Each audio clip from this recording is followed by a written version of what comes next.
Assalamualaikum warahmatullahi wabarakatuh dan salam sejahtera. Nama saya Nur Sadatul Syahira binti Baharudin, nomor metrik D2020-1093919. Pada tahun 2019, seluruh negara telah dikejutkan dengan satu berita, iaitu ancaman wabak COVID-19.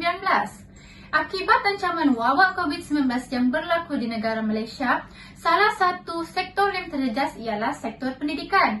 Ancaman COVID-19 ini telah mencabar guru untuk meneroka dengan lebih jelas tentang amalan norma baharu dalam pendidikan negara.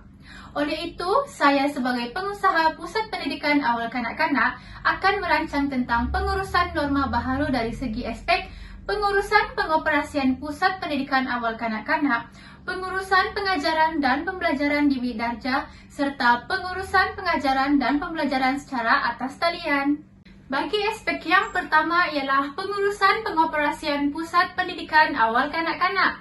Tempoh operasi Pusat Pendidikan Awal Kanak-Kanak adalah seperti yang ditetapkan dalam Kurikulum Standard Prasekolah Kebangsaan Semakan 2017.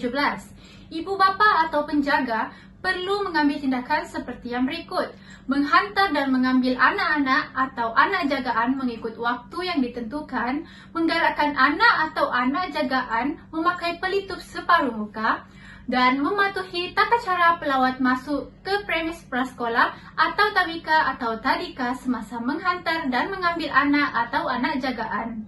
Dari segi susun atur bilik darjah, susun atur kelas perlu mengambil kira penjarakan fizikal, kebersihan dan keselamatan murid.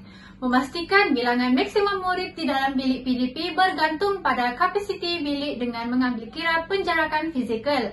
Memastikan pengudaraan dan pencahayaan yang mencukupi bagi setiap bilik PDP. Dan yang terakhir ialah memastikan permaidani dan tikar tidak digunakan di bilik PDP prasekolah. Dari segi peranan guru dan pengasuh semasa mengendalikan kanak-kanak, guru dan pembantu pengurusan murid perlu memakai pelitup separuh muka semasa bersama-sama dengan murid, serta melakukan pemeriksaan suhu badan kanak-kanak daripada 2 kali sehari kepada 3 kali sehari yang merangkumi waktu pagi, tengah hari dan balik dari sekolah. Dari segi waktu tiba di Pusat Pendidikan Awal Kanak-Kanak, perkara yang perlu dilakukan apabila murid tiba di sekolah ialah guru atau pembantu pengurusan murid merekodkan suhu badan murid di hadapan ibu bapa atau penjaga sebelum masuk ke kelas. Jika suhu badan murid mencecah 37.5 darjah Celsius dan ke atas, ibu bapa atau penjaga perlu membawa pulang anak atau anak jagaan untuk mendapat rawatan. Ibu bapa atau penjaga tidak dibenarkan memasuki kelas prasekolah, tabika atau tadika. Murid mesti mencuci tangan sebalik sahaja tiba di kelas. Murid duduk di tempat yang telah ditetapkan. Murid bersarapan dan melakukan aktiviti di tempat masing-masing. Dan guru atau pembantu pengurusan murid memastikan tiada percampuran antara satu kumpulan dengan kumpulan yang lain. Dari segi waktu pulang dari Pusat Pendidikan Awal Kanak-Kanak, ibu bapa atau penjaga disarankan untuk membawa anak atau anak jagaan terus pulang ke rumah selepas sesi persekolahan.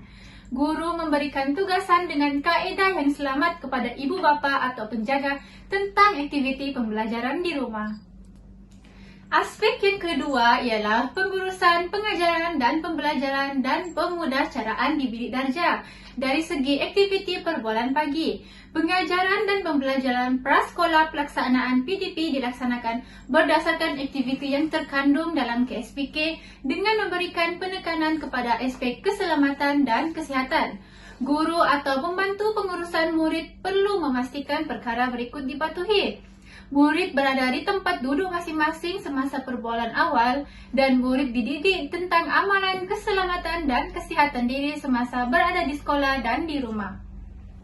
Dari segi waktu rehat, murid mengamalkan penjarakan fizikal semasa mencuci tangan. Murid makan di tempat masing-masing. Murid tidak dibenarkan berkongsi makanan dan peralatan makanan minuman seperti sudu, cawan dan sebagainya. Murid membersihkan meja masing-masing sebelum dan selepas makan.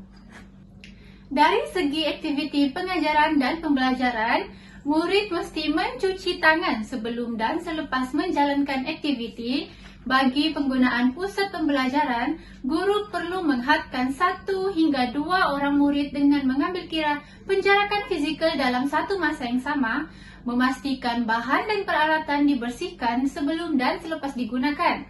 Lawatan sambil belajar dalam kawasan taska atau tadika dibenarkan, tetapi aktiviti di luar kawasan taska atau tadika tidak dibenarkan. Memastikan aktiviti berkumpulan atau aktiviti yang melibatkan sentuhan tidak dilaksanakan serta memastikan murid tidak berkongsi bahan dan peralatan. Dari segi aktiviti penutup, guru dan murid berkongsi pengalaman pembelajaran pada hari tersebut dengan memberikan penekanan tentang aspek keselamatan dan kesihatan. Guru juga memberikan pesanan tentang amalan kebersihan dan aktiviti pembelajaran di rumah. Bagi aspek yang terakhir ialah pengurusan pengajaran dan pembelajaran di rumah secara atas talian.